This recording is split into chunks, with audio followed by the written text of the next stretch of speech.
Le nouveau délit que vise à créer la proposition de loi sécurité globale interdira toute diffusion, soi-disant malveillante, d'images non floutées de policiers ou de gendarmes.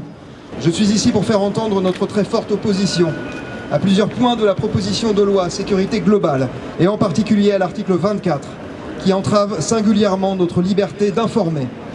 Cet article propose la création d'un nouveau délit puni d'1 an de prison et de 45 000 € d'amende en cas de diffusion de l'image du visage ou de tout autre élément d'identification, à l'exception du numéro de matricule d'un policier ou d'un gendarme en intervention, lorsque cette diffusion a pour but, je cite, qu'il soit porté atteinte à son intégrité physique ou psychique.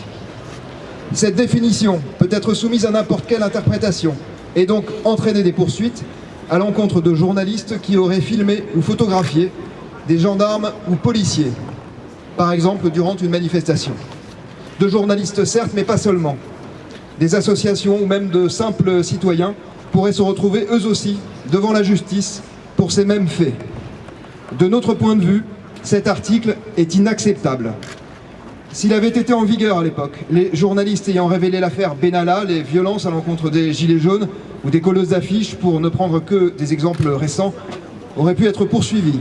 Notre travail ne consiste pas à prendre position de manière dogmatique pour un camp ou pour l'autre.